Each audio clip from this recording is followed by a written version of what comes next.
ಕಳೆದ 39 ವರ್ಷಗಳಿಂದ ಕನ್ನಡ ಚಲನಚಿತ್ರರಂಗದ ಅತ್ಯಂತ ಜನಪ್ರಿಯ ಕಲಾವಿದರಾಗಿರ್ತಕ್ಕಂಥ 17 ಇಂಡಸ್ಟ್ರಿ ಹಿಟ್ಗಳನ್ನು ಕೊಟ್ಟಿರ್ತಕ್ಕಂಥ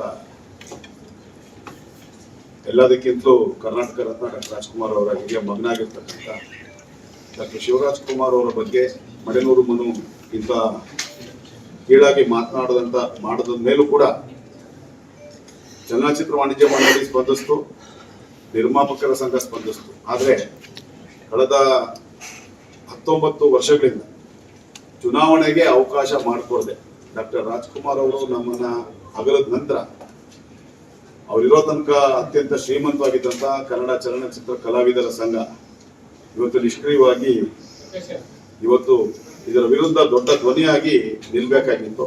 ಆದರೆ ಏನೂ ಪ್ರಯೋಜನ ಇಲ್ಲದಿರತಕ್ಕಂಥ ಕಳೆದ 19 ವರ್ಷಗಳಿಂದ ಸರ್ವಾಧಿಕಾರಿ ರೀತಿಯಲ್ಲಿ ಕನ್ನಡ ಚಲನಚಿತ್ರ ಕಲಾವಿದರ ಸಂಘವನ್ನ ನಡ್ಸ್ಕೊಂಡು ಬರ್ತಾ ಇದ್ದೀನಿ ಅಂತ ಹೇಳ್ಕೊಳ್ಳುವಂತ ದೊಡ್ಡಣ್ಣ ಅವರು ಇದಕ್ಕೆ ಪ್ರತಿಕ್ರಿಯೆ ಕೊಡಬೇಕಾಗಿತ್ತು.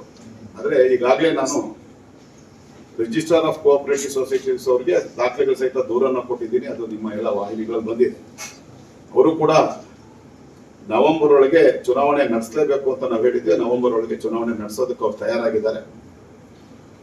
ನಾವು ಕನ್ನಡ ಚಲನಚಿತ್ರ ಕಲಾವಿದರ ಸಂಘ ನಿಷ್ಕ್ರಿಯವಾಗಿದೆ ದೊಡ್ಡಣ್ಣನವರ ನೇತೃತ್ವ. ಅದಕ್ಕೆ ನಮ್ಮ ದೊಡ್ಡ ಮಟ್ಟದ ವಿರೋಧವನ್ನ ವ್ಯಕ್ತಪಡಿಸ್ತಾ ಇದ್ದೀವಿ.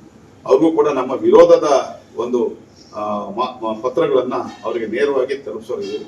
ಇನ್ನು ಮುಂದಕ್ಕಾದ್ರೂ ಈ ರೀತಿ ಕಲಾವಿದರ ಬಗ್ಗೆ ಯಾರಾದರೂ ಅವಹೇಳನಕಾರಿ ಮಾತಾಡಿದಾಗ ಅಥವಾ ವಿರುದ್ಧ ಅವರ ಸಂಬಂಧಪಟ್ಟಾಗೆ ತಪ್ಪಾಗಿ ನಡ್ಕೊಂಡಾಗ ಅದಕ್ಕೆ ಪೂರಕವಾಗಿ ಚಲನಚಿತ್ರ ಕಲಾವಿದರ ಸಂಘ ಅಂತ ಇವತ್ತು ಏನು ನಿಷ್ಕ್ರಿಯವಾಗಿರ್ತಕ್ಕಂಥ ಸಂಘ ಇದ್ರು ಕೂಡ ಅವರು ಅದರ ಮುಖ್ಯಸ್ಥರು ಅಂತ ಹೇಳ್ಕೊಂಡ್ಬರ್ತಾರೆ ದೊಡ್ಡಣ್ಣ ಅವರು ಹೇಳಿಕೆ ಕೊಡಬೇಕಾಗಿತ್ತು. ಅವರ ನಡವಳಿಕೆಯನ್ನು ನಾವು ತೀವ್ರವಾಗಿ ಖಂಡಿಸುವಂತ ಕೆಲಸವನ್ನು ಅಖಿಲ ಕರ್ನಾಟಕ ಡಾಕ್ಟರ್ ರಾಜ್ಕುಮಾರ್ ಅಭಿಮಾನಿ ಸಂಘಗಳ ಒಕ್ಕೂಟ ಮತ್ತು ಅಖಿಲ ಕರ್ನಾಟಕ ಡಾಕ್ಟರ್ ಶಿವರಾಜ್ ಕುಮಾರ್ ಅಭಿಮಾನಿಗಳ ಸಂಘ, ವಿಶ್ವಮಾನವ ಡಾಕ್ಟರ್ ರಾಜ್ಕುಮಾರ್ ಫೌಂಡೇಶನ್, ರಾಜವಂಶ ರಾಜ್ಕುಮಾರ್ ಅಭಿಮಾನಿಗಳ ಸಂಘ ಎಲ್ಲ ಉಗ್ರವಾಗಿ ಖಂಡಿಸುವಂತ ಕೆಲಸವನ್ನು ಮಾಡ್ತೀವಿ. ನೇರವಾಗಿ ಅವರಿಗೆ ಅದನ್ನ ನಮ್ಮ ಏನು ನಮ್ಮ ವಿರೋಧ ಇದೆ ಅದನ್ನ ನೇರವಾಗಿ ಅವ್ರನ್ನ ಭೇಟಿ ಮಾಡಿ ಪತ್ರಗಳ ಮೂಲಕ ಅವ್ರಿಗೆ ವಿರೋಧವನ್ನು ವ್ಯಕ್ತಪಡಿಸ್ತೀವಿ. ಮತ್ತೆ ನಾವು ಈ ಸಭೆ ಮುಗಿದ ನಂತರ ನಾವು ರಿಜಿಸ್ಟ್ರಾರ್ ಆಫ್ ಕೋಆಪರೇಟಿವ್ ಸಂಬಂಧಪಟ್ಟಂಗೆ ಯಾರು ರಾಜ್ಯದ ಕಾರ್ಯದರ್ಶಿ ಇದ್ದಾರೆ ಕುಮಾರ್ ಅಂತ, ಅವ್ರನ್ನ ಭೇಟಿ ಮಾಡಿ ಅವ್ರ ಸಮಯವನ್ನು ಕೂಡ ತಗೊಂಡಿದ್ದೀವಿ. 3 ಗಂಟೆಗೆ ಅವ್ರನ್ನ ಭೇಟಿ ಮಾಡಿ ನವೆಂಬರ್ ಒಳಗೆ ನೀವು ಮಾತು ಕೊಟ್ಟಾಗೆ ಚಲನಚಿತ್ರ ಕಲಾವಿದರ ಸಂಘಕ್ಕೆ ಒಂದು ಚುನಾವಣೆ ನಡೆಸಬೇಕು. ಅದಕ್ಕಿಂತಲೂ ಮುಂಚಿತವಾಗಿ ಕೇವಲ 300 ಜನ ಕಲಾವಿದರು ಮಾತ್ರ ಇದ್ದಾರೆ ಅಂತ ತೋರಿಸ್ಕೊಂಡ್ ಬರ್ತದೆ. ಅದರಲ್ಲಿ 1,500ಕ್ಕೂ ಹೆಚ್ಚು ಕಲಾವಿದರು ಕಳೆದ 19 ವರ್ಷಗಳಿಂದ ಬೆಳ್ಳಿತೆರೆಗೆ ಪರಿಚಯಗೊಂಡಂತ ಎಲ್ಲಾ ಕಲಾವಿದರು, ಪೋಷಕ ಕಲಾವಿದರೆಲ್ಲ ಒಂದು ಮಾಡಿ ನೀವು ಆ ಚುನಾವಣೆ ನಡೆಸಬೇಕು. ಅದಕ್ಕೆ ರಿಜಿಸ್ಟ್ರೇಷನ್ ಎನ್ರೋಲ್ಮೆಂಟ್ ನ ಶುರು ಮಾಡಬೇಕು ಅನ್ನೋ ಒತ್ತಾಯವನ್ನ ಅವ್ರ ಪತ್ರ ಮುಖೇನ ಮಾಡ್ತಾ ಇದ್ದೀವಿ. ಮಾಧ್ಯಮಗಳ ಆತ್ಮೀಯರೇ, ಇವತ್ತು ಮಡೆನೂರು ಮನು ಅನ್ನೋ ಒಬ್ಬ ಈಗ ತಾನೇ ಬೆಳೀತಾ ಇರ್ತಕ್ಕಂಥ ಒಬ್ಬ ಕಿರಿತೆರೆಯಲ್ಲಿ ಕಾಮಿಡಿ ಕಿಲಾಡಿಗಳು ಅನ್ನೋ ಒಂದು ರಿಯಾಲಿಟಿ ಶೋನಲ್ಲಿ ಹೆಸರು ಮಾಡಿ ಕಳೆದ ವಾರವಷ್ಟೇ ಬಿಡುಗಡೆ ಆಗಿರ್ತಕ್ಕಂಥ ಕುಲದಲ್ಲಿ ಕಿರಿಯವರು ಅನ್ನೋ ಸಿನಿಮಾದ ನಾಯಕ ನಟನಾಗಿ ಅಭಿನಯಿಸಿರ್ತಕ್ಕಂಥ ಒಬ್ಬ ಮಡೆನೂರು ಮನು ಅನ್ನೋ ಕಲಾವಿದ ಕನ್ನಡದ ಹಿರಿಯ ಕಲಾವಿದರ ಬಗ್ಗೆ ಅವಹೇಳನಕಾರಿಯಾಗಿ ಮಾತನಾಡೋದಲ್ಲಿ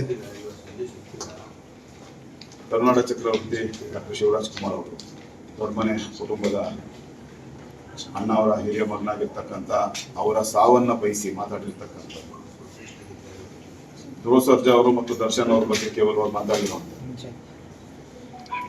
ಇದಕ್ಕೆ ಸಂಬಂಧಪಟ್ಟ ಹಾಗೆ ನಾಡಿನಾದ್ಯಂತ ಪ್ರತಿಭಟನೆಗಳು ಮಾಡಬೇಕು ಅನ್ನೋ ಒಂದು ತೀರ್ಮಾನಕ್ಕೆ ಅಖಿಲ ಕರ್ನಾಟಕ ಡಾಕ್ಟರ್ ರಾಜ್ಕುಮಾರ್ ಅಭಿಮಾನಿ ಸಂಘಗಳ ಒಕ್ಕೂಟ, ವಿಶ್ವಮಾನವ ಡಾಕ್ಟರ್ ರಾಜ್ಕುಮಾರ್ ಫೌಂಡೇಶನ್, ರಾಜವಂಶ ಅಭಿಮಾನಿಗಳ ಸಂಘ ಸೇರಿದಾಗೆ ಅಖಿಲ ಕರ್ನಾಟಕ ಡಾಕ್ಟರ್ ಶಿವರಾಜ್ ಕುಮಾರ್ ಸೇನಾ ಸಮಿತಿ ಸೇರಿದಾಗೆ ಎಲ್ಲರೂ ನಿರ್ಣಯ ಮಾಡಿದ್ರು. ಆದರೆ ಅವ್ರಿಗೆ ಅಷ್ಟೊಂದು ಪ್ರಾಮುಖ್ಯತೆ ಕೊಡೋದು ಬೇಡ. ನಾವು ಮೊದಲು ಚಲನಚಿತ್ರ ವಾಣಿಜ್ಯ ಮಂಡಳಿಗೆ ಮತ್ತು ಕನ್ನಡ ಚಲನಚಿತ್ರ ನಿರ್ಮಾಪಕರ ಸಂಘಕ್ಕೆ ಮನವಿ ಪತ್ರಗಳನ್ನು ಕೊಟ್ಟು ಆತ ಮಾತಾಡಿರ್ತಕ್ಕಂಥ ದಾಖಲೆಗೆ ಬಳಸಿರ್ತಕ್ಕಂಥ ಪದಗಳಿಗೆ ಆತನ್ನ ಕನ್ನಡ ಚಲನಚಿತ್ರದಿಂದ ಬಹಿಷ್ಕಾರ ಹಾಕಬೇಕು ಅನ್ನೋ ಒಂದು ಮನವಿ ಪತ್ರ ಕೊಡೋಣ ಅಂತ ಹೇಳಿ ನಾವು ತೀರ್ಮಾನ ತಗೊಂಡು ಇವತ್ತು ನಾವು ಈ ಒಂದು ಚಲನಚಿತ್ರ ವಾಣಿಜ್ಯ ಮಂಡಳಿಯ ಅಧ್ಯಕ್ಷ ಸಮ್ಮುಖದಲ್ಲಿದ್ದೇವೆ.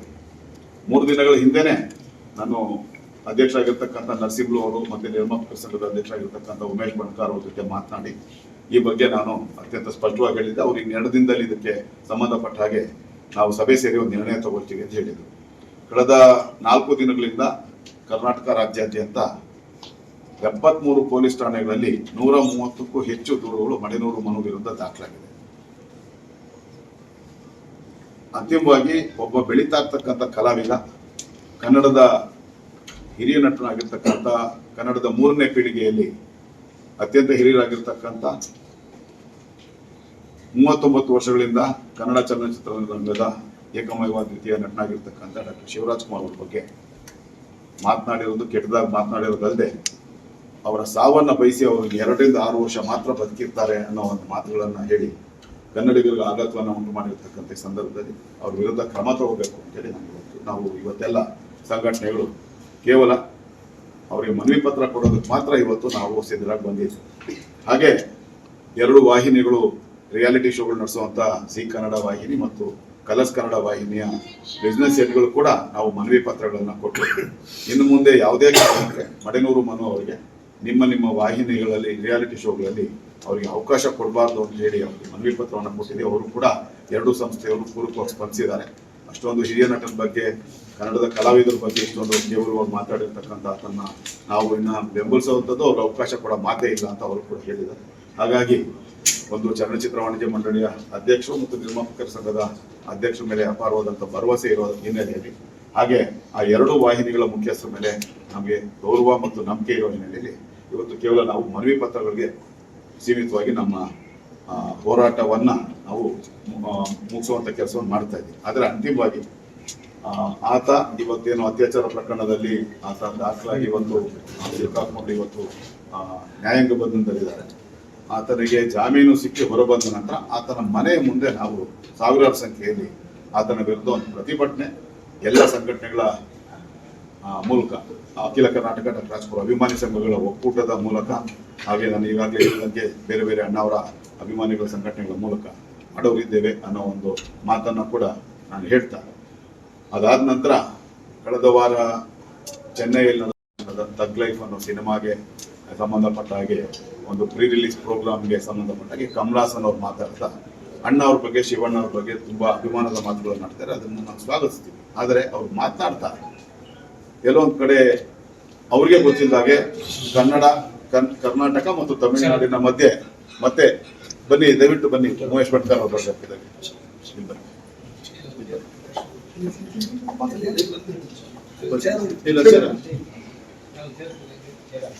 ಅವರು ಕರ್ನಾಟಕ ಮತ್ತು ತಮಿಳುನಾಡಿನ ಬಾಂಧವ್ಯಕ್ಕೆ ಒಂದು ಅಡ್ಡಿ ಉಂಟು ಮಾಡುವಂತ ಮತ್ತು 2 ರಾಜ್ಯಗಳ ಕಾನೂನು ಸುವ್ಯವಸ್ಥೆಗೆ ಭಂಗ ತರುವಂತ ಹೇಳಿಕೆಯನ್ನ ಕೊಟ್ಟಿರುವಂತದ್ದು ಮಾತನಾಡ್ತಾರೆ.